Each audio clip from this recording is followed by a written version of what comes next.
Welcome to our property show again here on Uxbridge FM.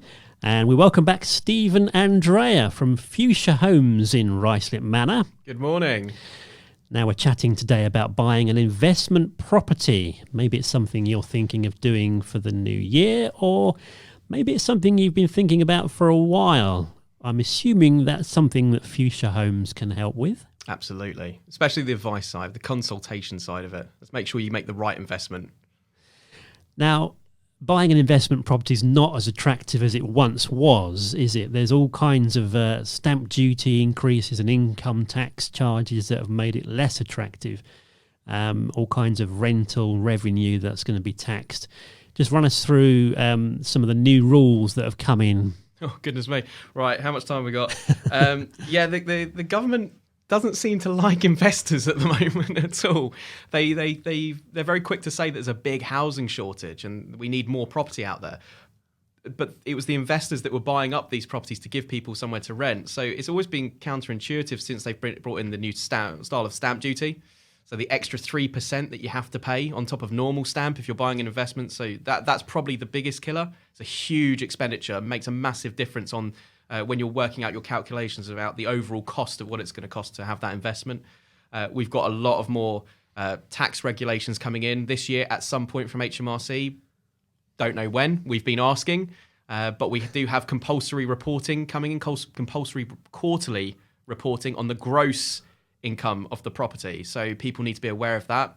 They're going to get very hot on how much tax you can write off for repairs, mortgage interest payments. If you're in companies, if you hold your properties onto companies, they're going to be looking very deep into what exactly are these loss-making things on the company that seem to be writing off the profit. They're going to get very hot on these things, and they're not going to be very nice about the fines either. They're going to really come down hard on people. And then, of course, we've got very strict HMO licensing at the moment as well. That is something I would not be messing around with. The fines that have been issued lately and custodial sentences to rogue landlords, it's just not worth it. If when in doubt, leave it out. Just don't do it. If ever you don't know what you're doing, just don't venture into it unless you've done your research, or just pick up the phone to someone like us and we'll give you our honest opinion on it. And sometimes we will be brutally honest to the point where we say, walk away. Yeah. Don't touch it. It's not worth the risk. For those that don't know HMO, what does it stand for? House of Multiple Occupancy. Oh, right, yes. So where we would normally rent, if you have a 3-bedroom house, you would normally rent that to one family. So it's a house for one occupant, if you like. There's one tenancy. But if you were to, if it's a bog standard 1930s semi, you might have a living room, a dining room downstairs, and then you might have 3 bedrooms upstairs. So you might turn each of those 2 downstairs rooms into a bedroom. Yeah. And the 3 upstairs obviously stay as bedrooms. The bath facilities and the kitchen facility is shared. So that means you would have 5 tenancies in one property, which then makes it a house of multiple occupancies. It needs to be done to regs. It needs to be licensed. Do not try and wing it by any means, because if you get these things wrong, not only can they be very costly to put right, if the council pick up on it and you don't have a license, the fines are horrendous. I think a planning fine alone, if you haven't got the license, is probably going to be in the region of £20,000. Which in a way is good, isn't it? I remember my student days in Hatfield and we were in a house, the same thing had happened. The lounge and dining room had been turned into bedrooms. Right, yeah. And we didn't realise, and nobody else realised, that the gas fire hadn't been maintained for about 5 years. But those sorts of things nowadays, you can't get past the checks, can you? That's really severe. Yeah. Okay, that's really severe. That would get your landlord into a hell of a lot of trouble. You cannot mess around with gas or fires. You can't. There's too many cases of carbon monoxide poisonings, faulty connections that then cause fires. Fire regulations and gas regulations. If for us as an agent, you can't legally move someone into a property without there being a valid gas safety certificate in place, because that is breaking the law. That is criminal offence. It's not worth it. Don't think for a second, I'll get it done next week. Let's just get them in so we get some money. Don't do it. Don't do it. Do things properly. It will take a proper Corgi registered gas engineer probably all of about 30 minutes to carry out a gas safety check. And one of the best examples I can give is a few years ago when I was working in London, I remember there was a landlord and he said, I'll get it done, Steve. I'll get it done. Not a problem at all. The tenants were due to move in about a week later. So I thought, fine, he's going to get it done. not a problem at all. It then got to 3 days before, and I called him and I said, right, that gas safety, where is it? He said, oh, no, I haven't done it yet, but yeah, no, it'll be fine. We'll do it on the day. I said, oh, no, okay, right. You understand, if I don't get that certificate through, I'm not moving them in. Yeah, no, it'll be fine. So he calls me in the morning. The tenant's still moving in today. Yes. Can you do me a gas safety certificate? I said, really? I've been asking you for over a week. You're asking me now? So we quickly got our maintenance team round, and what we ended up doing was delaying the move-in because he'd had a new cooker fitted, and it hadn't been fitted right, and there was a leak in the gas pipe. Now our guy clocked it, and he couldn't do the fix on it. So what he did, he isolated the gas. So we made it safe, but we said you've got two options. We can either move them in with them having no cooking facilities, which we can't really do. So I wouldn't recommend it. Or I can obviously pay for him to come back, get it fixed, and then move them in at a later date. He said, well, we're going to have to get it fixed, aren't we? I said, correct. Yeah, I'm not moving them in with literally just a microwave. No. That's not on. So the electric oven was separate. It was a gas hob that was obviously leaking, but we weren't having it. So I think we moved them in about 2 or 3 days later because we managed to get our maintenance team back round there to actually correctly fit it and then Corgi sign off on everything. It's just do it. Yeah. Just do it. And I know a lot of landlords, they do it right at the last minute because the certificates only last for 12 months. So they think, if I do it on the day it moves in, I'll get an extra couple of days, before I have to renew it again. Just do it, in case there is a problem. Yeah. So for someone thinking about going into renting as an investment, what are the first things you need to think about? I mean, I suppose first of all is the choice of investments, be it pensions, be it whatever. Is it right for you, I suppose, and talk to a financial advisor. But there are a lot of hidden costs, aren't there? Yeah. Property investment isn't for everyone. It's not. And I think you need to decide where and how you want your money to work for you. So always have a plan, because I would say bricks and mortar is always a safer bet, but I'm going to be biased. Yeah. Of course, I'm not a financial investor. I'm not an expert in stocks and shares by any means, so I don't know. All I can see is what goes on in markets, and they go up and down. But bricks and mortar is bricks and mortar. And I'm very much a character where I like to feel and taste and touch something, and I can touch a brick. I can walk into a house and I can see it. If I'm just sent an electronic share certificate, I don't know what I've got for my money, and I don't know what's going on with that business. Or bitcoins. Yeah. When I don't know, when in doubt, I leave it out. I'd stay clear of it. But property, I do know. So whenever someone comes into me one of the very first questions I ask them, if they say, look, we're looking for investment, not a problem at all. Will this be your first investment, or do you have others? Because that very much sets the tone of the consultation I'm about to give that person. If they've got others and they've got a portfolio, then what sometimes I look to do is say, right, well, how can we make that portfolio most efficient?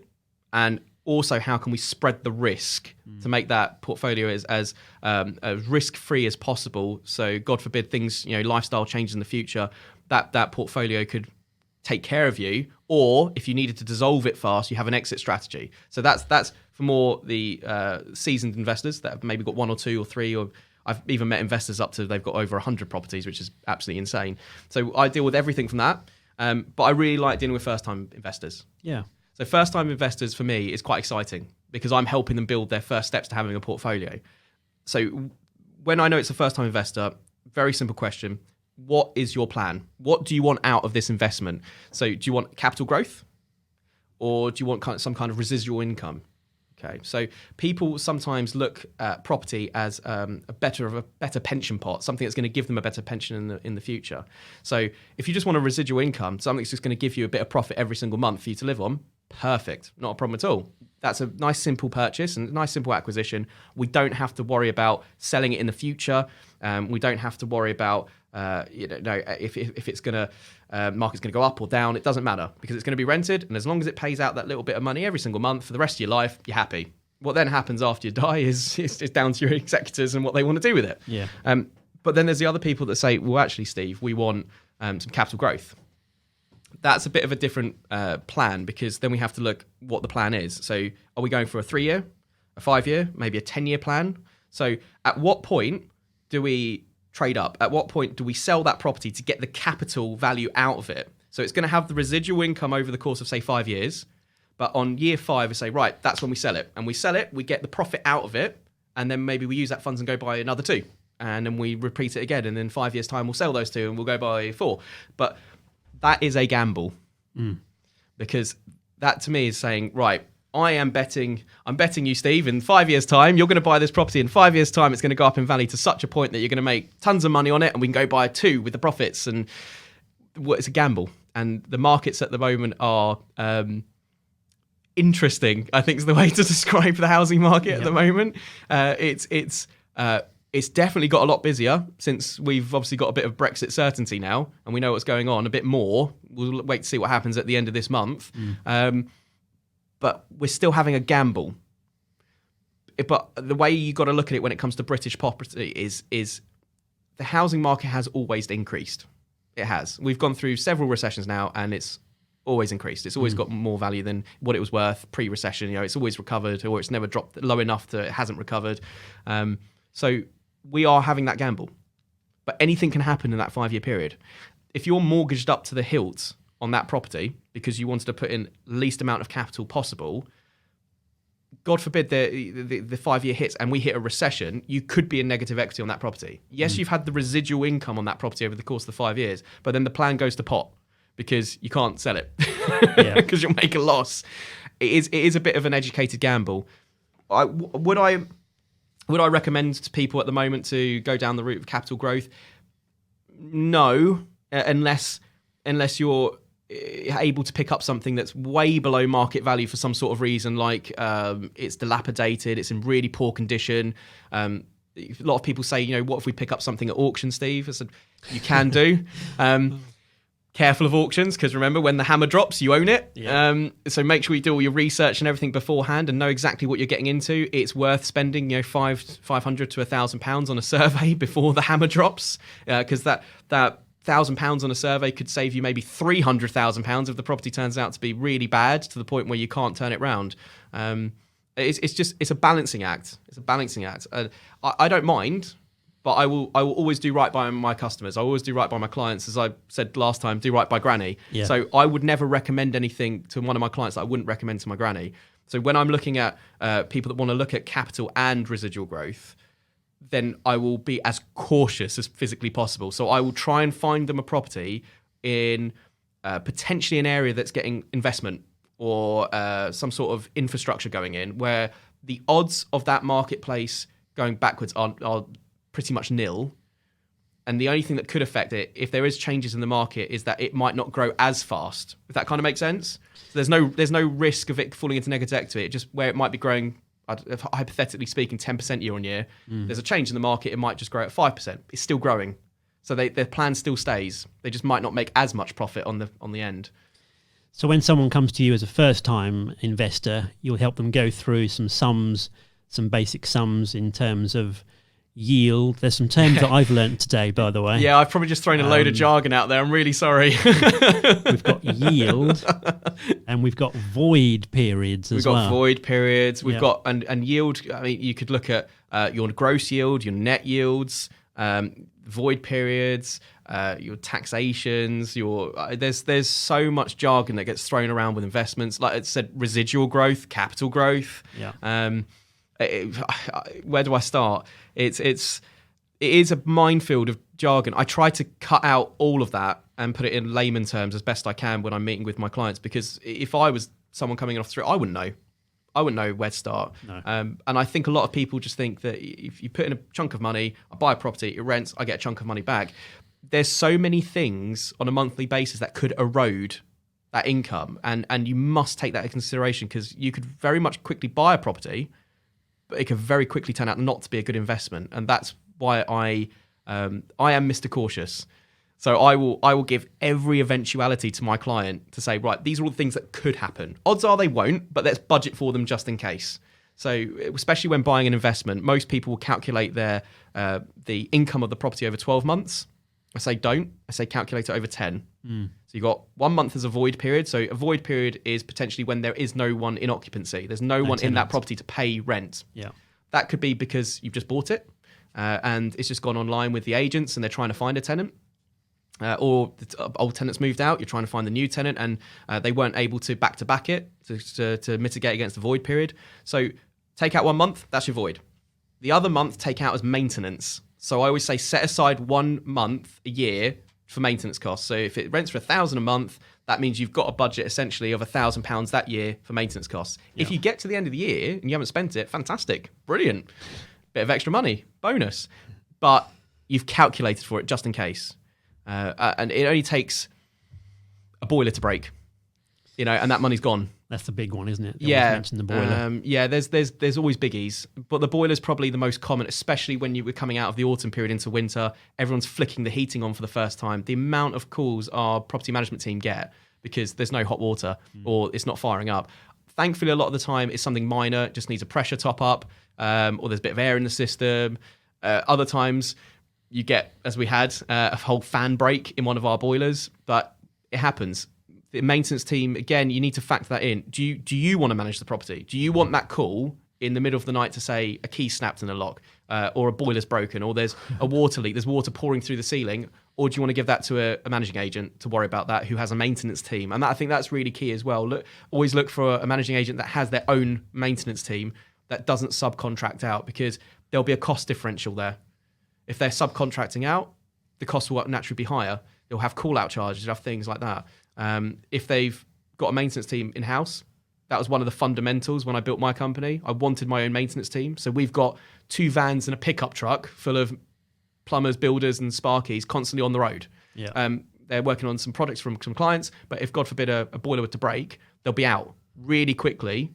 And because they're on our payroll, they're not going to get the call-out charges. You're not going to get the high, labour charges or anything like that. They'll just charge you for parts. Can tenants call you 24 hours? They can call us, they can WhatsApp us, they can email us. We never sleep. Oh, really? That is amazing. And funny enough, there's I think a lot of companies opt for some sort of online register your fault problem thing. Yeah. Since we launched our WhatsApp, and everyone reports by WhatsApp, which is fine by us. We don't mind. And you're able to take photos. They can show us exactly what it is. Sometimes we'll try and fix it over the phone. We'll call them. But I think that's quite nice, because now they feel like they've got a direct connection with the team. Yeah. And often they take a photo of it, or they WhatsApp us, and I say, stay where you are. I'm sending the maintenance team round. That's fine. Don't try and fix it. We're on our way. That's cool with us. I don't mind that. I quite like the fact that tenants feel free. They can just drop us a message. It's nice. The friendly face. Yeah.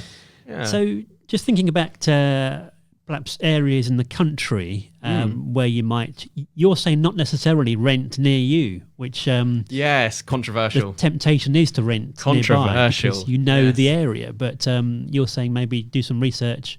I think you mentioned on your site you've got some tables about yields of property around the country, which could be useful research for anybody wanting to look at that. Yeah, so it's a minefield of jargon, as I said. So what we wanted to do is we've put some investment calculators on the website for people. We wanted to make the website more of like a hub of knowledge.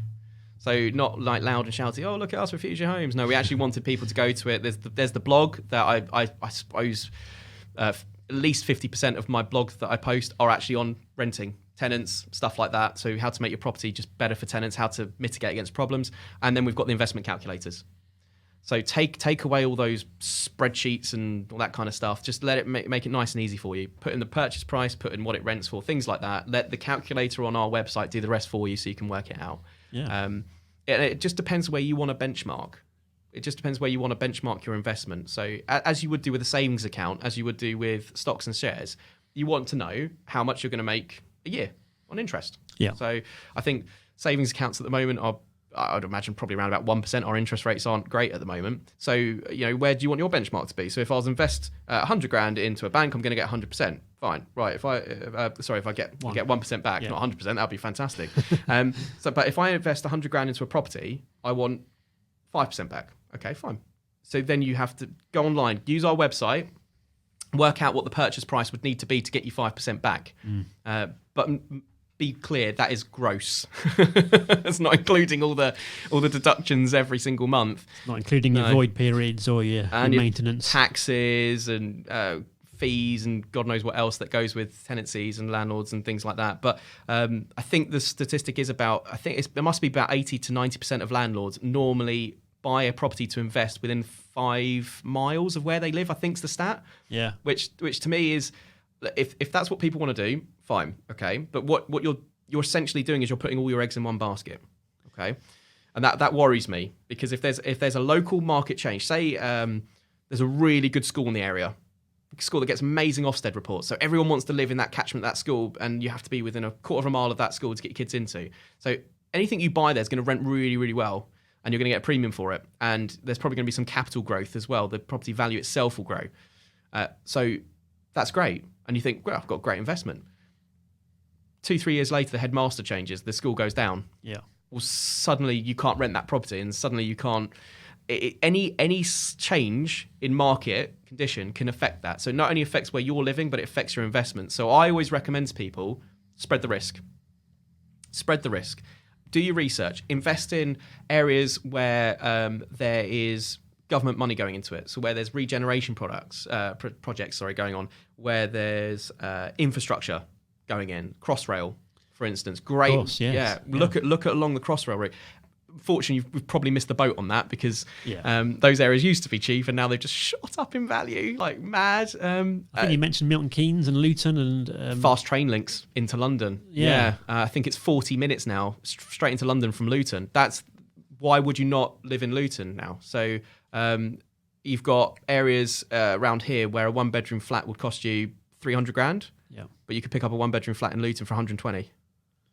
And better yield, I guess, in Luton. Better yield, because there's a demand now. There's a growing demand because, again, if you look at local infrastructure, you've got massive regeneration projects going on around the centre, regeneration projects for the university there. So there's a student demand for housing. Airport. So you've also got Luton Airport, all the staff. Yeah. So there's a big demand there for housing. So where there's a big demand, you can obviously buy something, and it will rent at a premium because there's such a demand.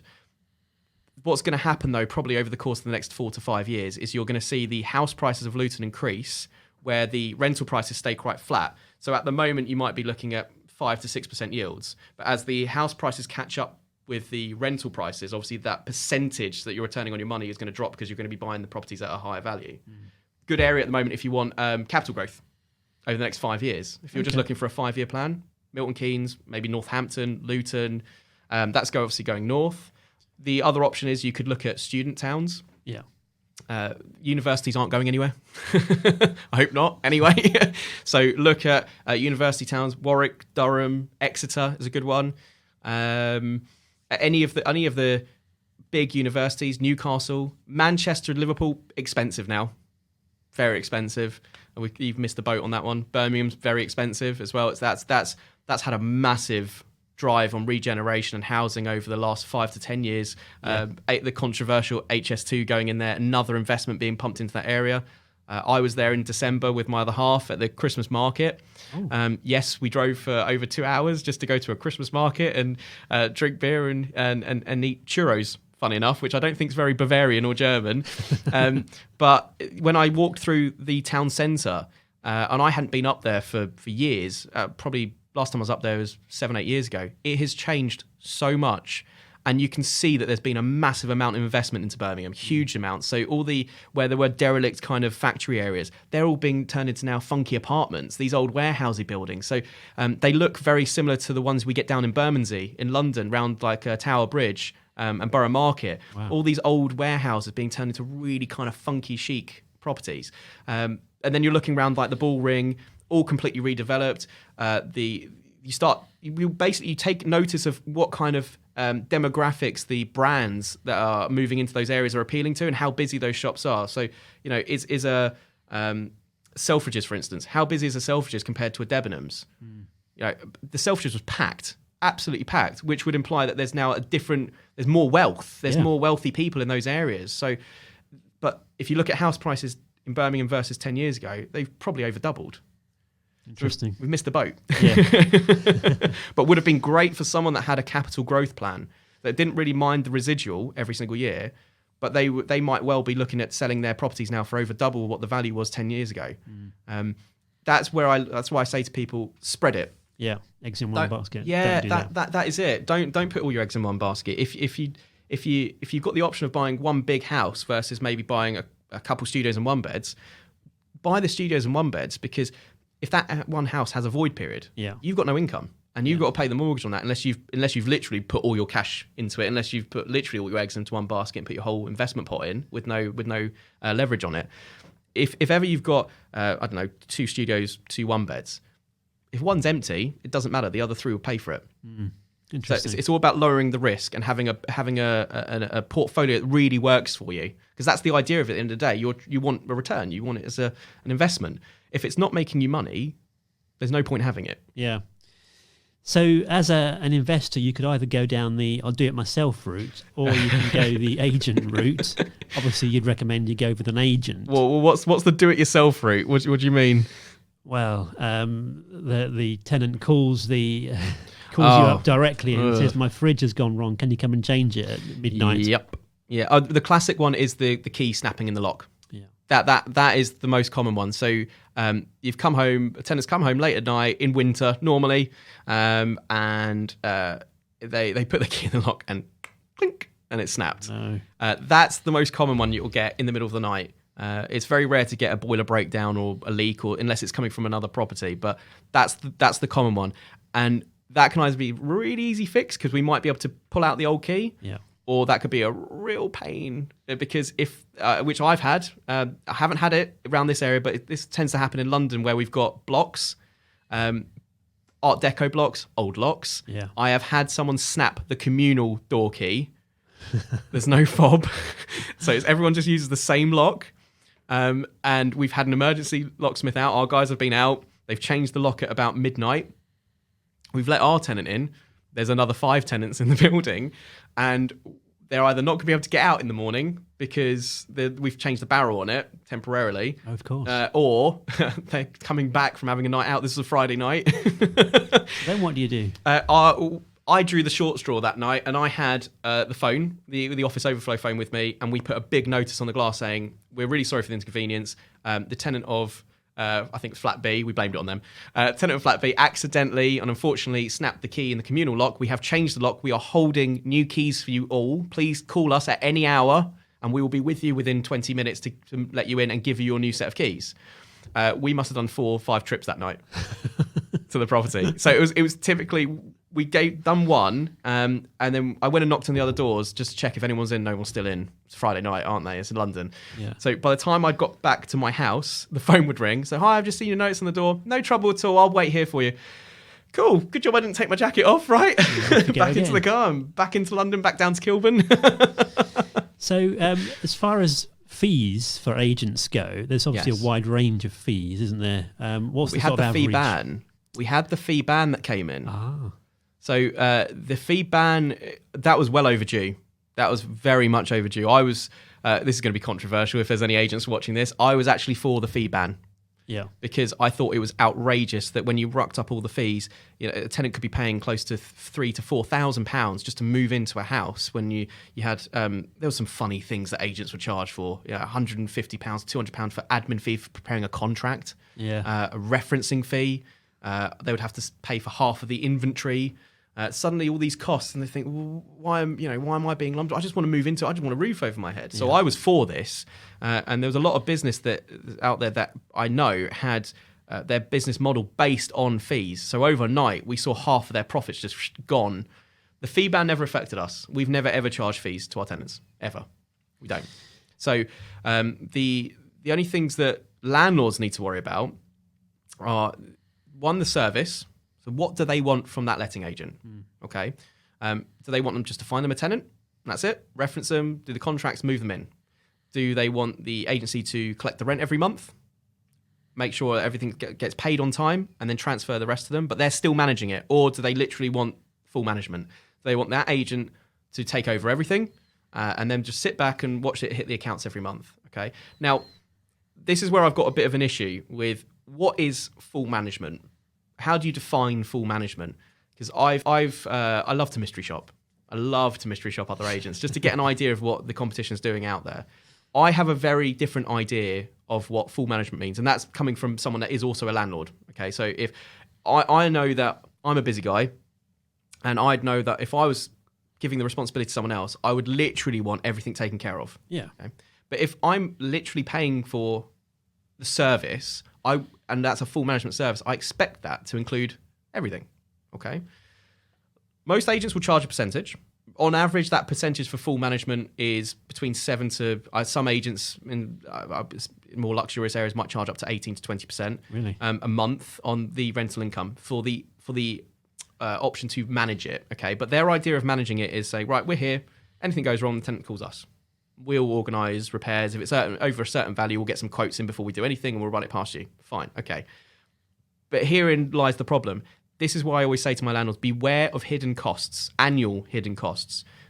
Does that include the gas safety then? So if I'm, Steve, you're the letting agent, you're going to manage my property, and you say, Steve, I'm going to charge you 10% of the monthly rent. Perfect. Okay. So you're going to do the gas safety. We will take care of it. Yeah, we will find someone to take care of it. We'll find a Corgi registered contractor to go in and do the report. Okay. And who pays for that? Oh, I do. Right. Okay. Right. So I'm giving you 10% a month, but I've got to pay for the gas safety on top. Yes. Okay, fine.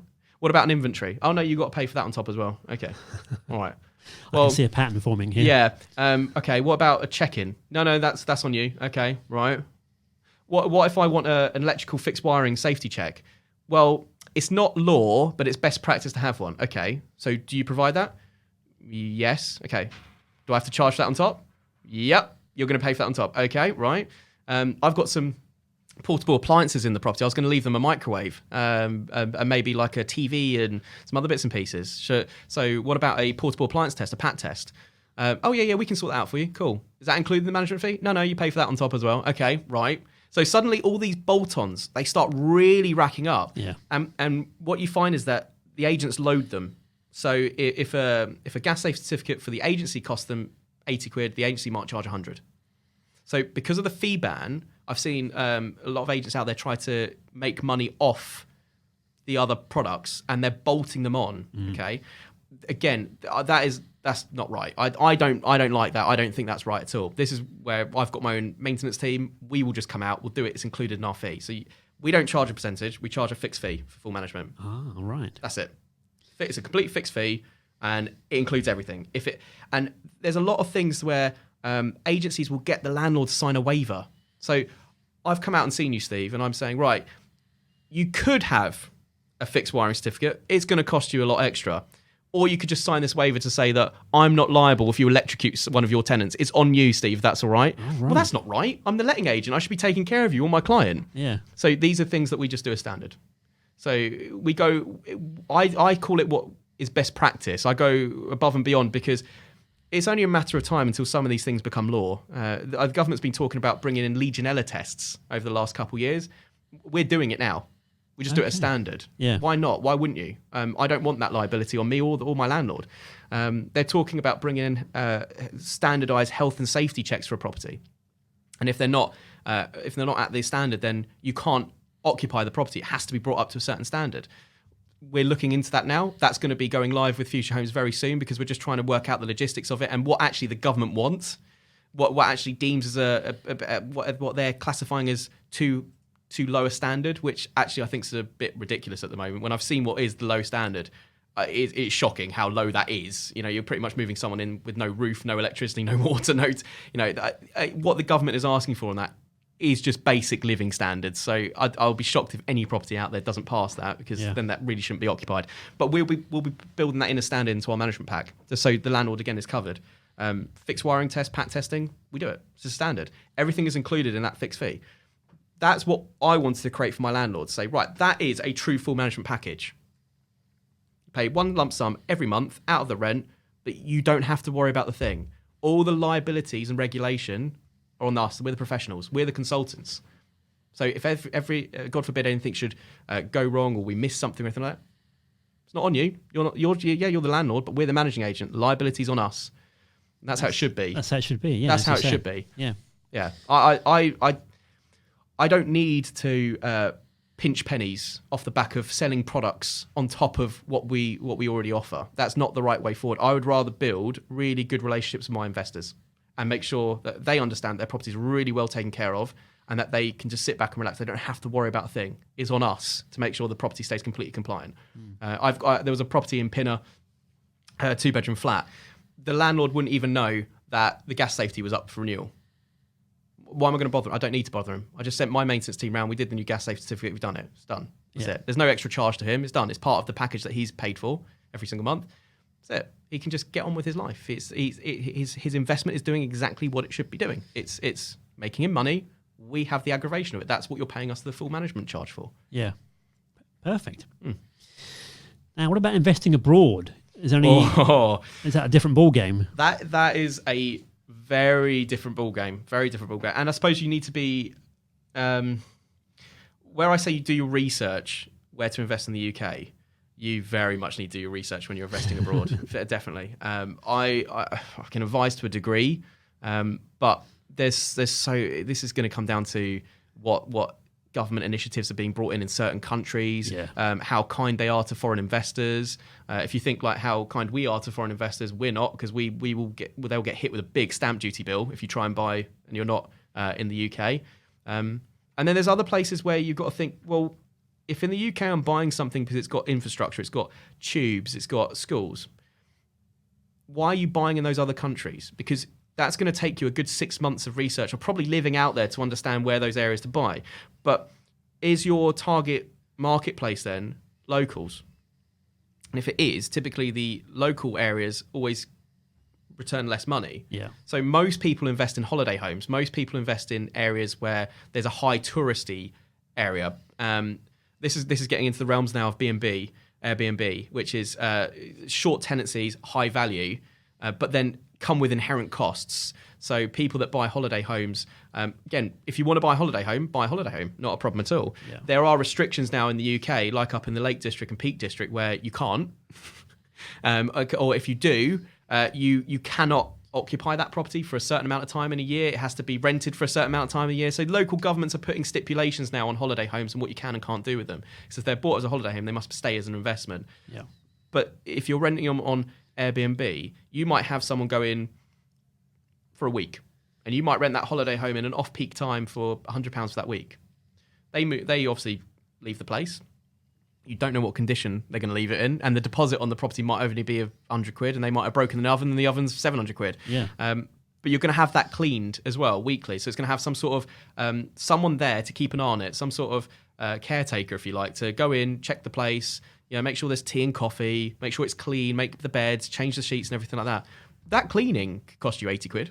Yeah. So suddenly that holiday home doesn't make money, and what if it stays void? What if that's a real touristy hotspot in summer, but in winter it's completely empty? Yeah. Well, then you've got potentially a quarter of the year to half a year void period that's making you no money. Holiday homes are an interesting one. I'm happy to consult. I'm happy to advise, but I normally advise people if they're going to buy some sort of abroad property or holiday home or something like that, make it part of a already robust, very low risk portfolio. Yep. So have 3 or 4 other properties in just normal properties in good solid areas, spread the risk that are already making you money. Then you can bring in something like that. You can test it. You can do a test on it then. And if it doesn't make money, or if it stays empty, it stays void, it doesn't matter. The other ones are paying for it. It doesn't matter. You can look at countries at the moment to invest in. I've got family over in Cyprus, and my uncle is an estate agent in Cyprus. And there is hot pockets at the moment in Cyprus to invest in. There's huge amounts of regeneration and money and wealth going into Cyprus at the moment. I will hold my hands up. I have been there. I have done Ayia Napa when I was younger. I've got the headache.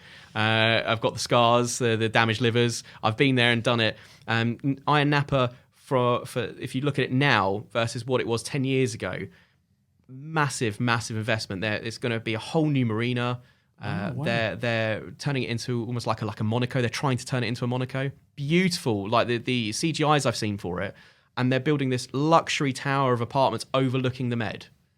But you could buy a flat there probably about 3-4 years ago. You buy a nice little 1-bedroom, little bolt hold if you want to fly over on a holiday, and you'd be looking around probably about 120 to 150 euros. So not massive money, and for that you get maybe 2 really good bedrooms, nice balcony, close to the beach. I don't know if this was right, and I'm hoping it wasn't, but the penthouse in that new block they're building is over €1 million. It's got to be a name change, though, surely. I mean, you can actually improve an area, but it's still called Ayia Napa. Ayia Napa, isn't it? Well, you never think that it was a religious area. There's a monastery right in the middle of it, and then you walk past the monastery to get to where all the bars are. But I love that area. I love that side of Cyprus, but it's changing so much. And if you just go a little bit further up the coast past Fig Tree Bay and where Porto Rasa is, where another big touristy hotspotty area, the house prices around there have gone through the roof. Wow. Because everyone now realizes that there's investment, there's money. And I think as well, which is maybe, I don't know if it's a good thing, I don't know if it's a bad thing, but when areas get more westernized, when you see more amenities that you're familiar with back home, it obviously draws in more people. And places like Coral Bay and Paphos, you don't need to speak Greek at all. Everyone speaks English. It's full of expats, which is great. It's fantastic. There's people like retiring and they're going over there and they're living the rest of their lives, which is fantastic. But you see more and more Western amenities coming in. If you drive from Larnaca Airport right up the coast of Paphos, you might go through like Limassol and that kind of way. A couple years ago, Limassol was you had the beautiful old part of Limassol, all these nice little streets. They're still there, but if you go around the corner, where was all the dock and the port and the cranes and everything? It's now this luxury marina. It's all this. There's a lot of investment coming in from loads of different other countries because it's a very pretty place. It's high in tourism. It's a good investment. But if you now drive down the main road of Limassol, you can see a Wagamama's, see a TGI Fridays. It's oh no, yeah. So it's funny, isn't it, that we seem to drag the things that we like into other countries. English breakfasts. Yeah. Well, maybe you need to look at it the other way around. Maybe you invest in property in the UK so that you can emigrate and have a holiday home. Yeah. So maybe not buy the holiday home as an investment to make you money, but buy the holiday home as a place for you to actually go and stay, and you don't worry because you've got your portfolio back in the UK that's churning over money. Maybe that's the better way to look at it. Buy property abroad to live in it, not necessarily maybe to rent it out and make money off. But for the times when you come back, say you spend your summer in, I don't know, Cyprus, and then you come back for the British summer. Maybe, I don't know. Or you spend winter in Cyprus and come back for the British summer. For that 6 months, then you can rent it out. Doesn't matter. There's options, but I think it needs to be made part of a robust portfolio so that there's no financial risk. Some good advice there today. So the main summary, I think, if you're thinking of going into investment in a home, is do some research. Do some research, definitely. Do your homework. Don't forget all the hidden costs, the void periods, the letting fees, the maintenance, ground rent, service charges, accountants' fees, and all that income tax hoo-ha that's coming in as well. Yeah, that you really do need to be careful of the HMRC regulations coming in. We can keep on asking HMRC, when is it coming in? They say, well, it's going to be this year. Great. When? We don't know yet. Okay, fine. What do you need contained on the report? We need to know the gross income of the property. Excellent. Anything else? Oh, we'll let you know. Right, okay. How do you want it delivered to you? Yeah, we haven't decided yet. So we know it's coming. Yeah. HMRC need to tell us how. But I don't know if they'll do anything in the first quarter. We've obviously got, I think Sajid Javid just announced that the budget's coming up in March. I think he said the 11th of March for the new budget.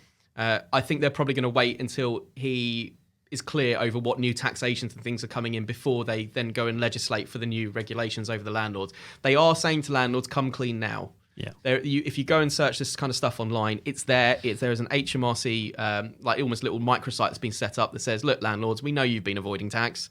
We know you've been tailing porcupines. Come clean now about the undeclared income, and we'll give you a little pinch. Yeah. Say, a little slap on the wrist, say naughty, okay? But at least you came clean. But there's a caveat on that. They're also saying, if you don't, and when this comes in and we catch you out, the fine is going to be horrendous. And I was talking to one person that was saying there's rumours that the fine could be up to 100% of the rent that you've made on the property as a way of saying, we gave you an opportunity, you didn't take it. So it is a minefield out there. There's an absolute minefield of stuff. So I like to protect our clients. I like to make sure, especially if you're a first-time investor, just go on my website. My details are on there. You can email me. You can book a calendar appointment with me if you want to pop in and have a coffee with me in my office in Ruislip Manor. You can even WhatsApp me if you want to. I don't mind. I would rather sit down with someone, go through what their plan is, how I can make it work for them, and give them some really good advice. I don't care if you go away and buy something through someone else. I'm just there. It's just at least for solid advice. I can just put hand on heart and say at least I've done right by that person, and they're not going to walk into like a trap that they didn't see coming. Yeah. Just pick up the phone. Come see me. So the website is futurehomes.co.uk. Future, there we are. Yeah. And there's also the Facebook page. Yeah, you can contact us through Messenger. Yeah, we don't mind. We're live on Messenger now as well.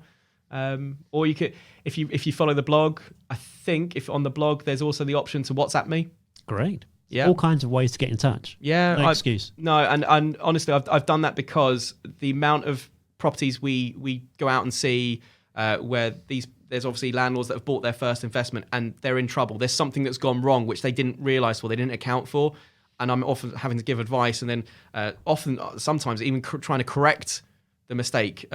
Just poor advice, especially around HMOs. That's probably the most common at the moment, where people have thought, an HMO is really easy to do. We just could buy a big house and split it into loads of rooms. And there's one I've been round to recently, and I have absolutely no clue how I'm going to sort it out for the person, because the advice they were given when they bought it was just not good.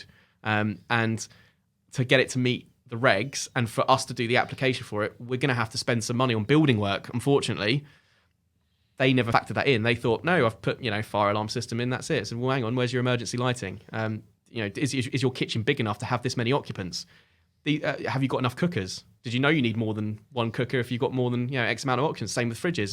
And there's one where I've been around, they've almost put like a kitchenette in a room. I said, you can't do that, because now they're becoming like studios. They're not rooms, and you're creating fire hazards as well. These are where someone thinks they're doing right. They're making the property more desirable. You're making yourself get into a lot of trouble with local councils, and just not worth it. Anyone that's looking to an HMO, anyone that's looking to invest money in things like that, just please come and speak to me, because we're specialists in HMO. Let us do the application for the license. Yeah. Let us actually do all the works and bits and pieces for you beforehand, and then you get a really clear picture. Because I've often been out and seen ones that have unfortunately been rented as HMOs, not the right way. And I'm sat there and I said, look, best case scenario, you're going to be looking at £20,000 worth of works just to get this to a point of being compliant where we can then make the application for you. But the advice they'd been given beforehand by people that aren't au fait with this kind of legislation said, oh, no, you'll be fine. Just do this. Oh, you'll be fine. Just put in a hardwired fire alarm system. You'll be fine. No, there's more to it than that. And once you get in the bad books of the planning officers and the council, that's it. You're going to find it very, very difficult to get a license. Hillingdon, I have to give credit to Hillingdon Council. They are really hot on this. They are really, really hot on this. And they are not afraid to issue an enforcement notice. And they will issue enforcement notices to put the property back to just one residential dwelling. If you've then gone and spent 30 grand on rear extension, 30 grand on loft conversion, you've done it wrong. You've gone for license. They've said, well, that's not right. Or worse, you've moved people in before applying for the license, and they go in and it doesn't meet regs. They won't even give you an opportunity. Sometimes they'll just say, no, put it back. We're issuing you an enforcement notice, evict them, put it back to what it was. But it has to be. It's health and safety. If it's you could have it all done to building regs, that's fine. But if you've got loads of people, sometimes over occupying a dwelling, because there is a limitation as well on a license to how many people can occupy a single room. Yeah, and we try to make it 1-to-1. So if we got 6 rooms, we'll say 6 occupants. But sometimes you get huge rooms where they'll say, well, that's actually, you've got 6 rooms, but actually we're giving the license for 7 people, 7 occupants, because that could be a double room. Maybe it's got a big ensuite or something like that on it. But we try to keep it 1-to-1 to make it just keep the place in better standards, because less people, obviously less wear and tear. Yeah. If the housing officer goes in there and you've got 6 rooms, the license should be for 6 people, and you've got 12 living in there, you're going to get yourself into a world of trouble. And there was a case recently, the Hillingdon have just set the record, that the landlord, I couldn't believe the fine. I think it was £400,000 fine for not having a license in place on the HMO. And then I think the planning office of Hillingdon then slapped another 20 grand on top for not having the planning permissions and stuff like that. And she was given, I think, 2 weeks to pay. Or court sentence, or a custodial sentence. You're going to jail. And then you come out of jail 5 years later and still have to pay it. So just don't. Serious stuff. Yeah, and anyone out there that's, if they're unsure if their property, if it is rented as an HMO, they're unsure if it's up to regs, or if there's anything missing, or if they're looking to do it, or they're currently in the process of buying one and they're worried now about what they need to do to make it compliant before they apply for license, just pick up the phone to me and we'll do it. I'll come down, I'll do the consultation with you, I'll do an assessment of what needs to change, what needs to be done to make it compliant, and then we will actually apply for it for you. So let us apply for it for you, because we work with Hillingdon, Harrow, Brent, Barnet. Every borough has kind of slightly different things for what they want. There's an overall kind of regulation on the government website of what things must be. But, someone like Harrow, you can make the application, and then they'll ask for documentations a little bit later. So you can send like the documents separately for like your fire installation sign-offs and things like that, your fire evacuation plans. You send it later. Hillingdon, you have to submit it all in one hit. And if you don't, then you're on a back foot with them. Yeah. And there's a chance that you might ruin your chance of getting the license. And if you don't get your license, you've done all that work to the property, then you've just gone and wasted all your investment money and you can't get your money back. It is, come talk to us. Let us come down, do a consultation of the property, put a plan together of how to get all the licensing through, get it rented, and obviously get it earning some money for you as well. Yeah. I'm here. I'm here if anyone needs me. Brilliant advice. Thank you so much, Stephen, for coming in today. Thank you. Pleasure. Well, I think we'll make this a monthly thing, won't we? Probably have a chat about property. Yeah. Try and do it every month. And if anyone wants to jump onto our website or your website, fire some questions. If there's any questions out there that people have relating to property, investments, maybe just something for residential, going up the ladder, maybe downsizing, anything, fire them at me, fire them at Steve, and I will try to answer them the best I can every month. Yeah, great stuff. Look forward to seeing you in a month's time. Thank you very much. Thank you.